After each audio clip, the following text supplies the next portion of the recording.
But this one didn't go over very well last night based on what I saw, the reaction. Ryan Day, of course, is under heat. The offense, they need something to give them a spark. Brian Hartline, they got to be careful with Hartline because he's a great recruiter and also a hell of a coach. But the offense last year just, and then their quarterback moves on, goes to Syracuse. So Ohio State, it says set to, they hire Bill O'Brien. He has coached in the NFL. He's coached at Alabama. He's coached as a head coach at Penn State. He's been all over the place. And now he is headed, Texans, he's headed to the Big Ten or back into the Big Ten, and he's now a part of Ohio State. The reaction I saw was like dropping a bag of potatoes. That doesn't mean it's not a good hire. I don't know. But it didn't seem like it got too many people excited. Well, he had some success at Alabama. But he had success with Bryce Young. So part of that's Bryce Young. So we'll see how he does. And they thought that maybe he could get something out of Mac Jones, and that Mac regressed terribly this year, even worse than last year at the Patriots. So a lot of people, they're judging him on the Patriots offense this year. And, you do have to say that NFL talent, coaching against that's different than coaching against college talent. When you're playing the Dolphins, and not the same as playing Purdue. It's just not. But I can see how that would be wholly uninspiring. And, Jalen Milroe didn't have great things to say about Bill O'Brien. He was trying to get me to move to wide receiver. Another position. Yeah, all that other stuff. So, that's why when I saw the reports about Julian Sand at Ohio State, I'm like, maybe not, but we'll see there. And they also have Air Noland, a very high 4-star or 5-star, depending on the service, prospect that's already in the fold there. So I'm not sure how interested they really are.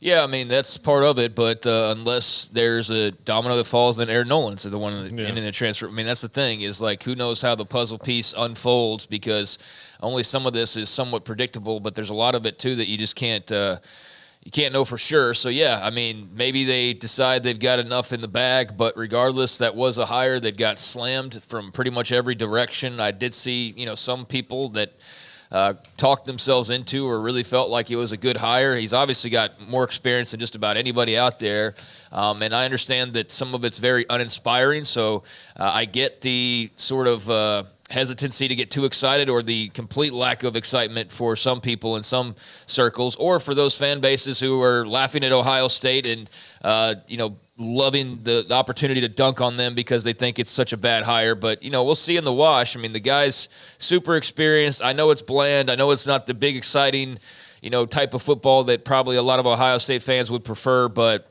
can't argue with the resume, although you can pick apart the results. And so that's a very interesting hire, and I'm trying to think. There was another word in my head that went right out, but it's a hire that's going to be very much under the microscope. That's for dang sure moving forward. So that's something to watch. Well, here's a Bill O'Brien stat, very similar to Kevin Steele, who was an assistant coach, helped Tom Osborne get some of what they had, that speed on defense, and then they won those 3 out of 4 national titles, and then he became the coach at Baylor, and it was a terrible thing. And then he's been hired by all the best coaches in the country, from LSU to Alabama to everywhere, Miami, et cetera, Tennessee, I think maybe before Nebraska. But he had been all of these places where they had, and some of them won national titles, but he never was a part of a staff that did. Bill O'Brien saw this last night.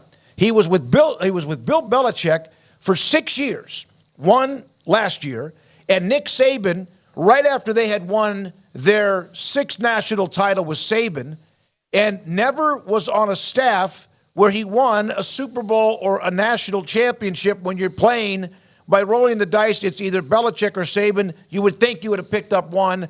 I'm not saying it's Bill O'Brien, but man,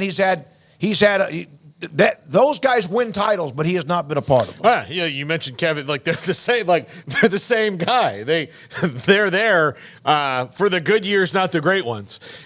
So that's a bummer. I don't know if that's a stat that's just damning, really. Yeah, you can't really sit there and try and spin that ish all that well, because those guys won so many titles. You could just fumble your way into that's what winning I'm saying. the title. Yeah, it falls in your lap. That's not one that you. It wasn't 1 year either. No, it's not one you can really sit there and go, well, what happened was see what.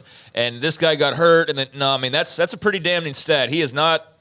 I think the probably the most consistent take on him is that his game managing's not good at all. That's one of the biggest complaints about Bill O'Brien. Like I said, you can't argue with the resume and the places that he's been, but then you can point out things and outliers in his resume that wouldn't have been on probably a lot of other people's resume if they had the opportunities that he had. And so it's a polarizing. That's the word I was looking for. It's a polarizing hire, and there's a lot of different reasons why.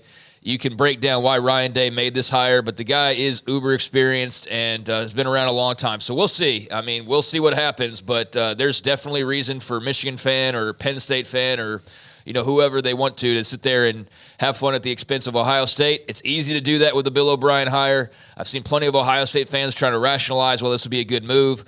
And so, we'll see. Check back in here in a few months or in about a year's time, and we'll all know how that worked out for at least one season. But, yeah, there's definitely some things to not love, and there's others that you can go, okay, well, just maybe in this setting, if it works out with this guy, then you can see how it could be okay. But, yeah, this is going to be polarizing for sure. All right, so a couple of other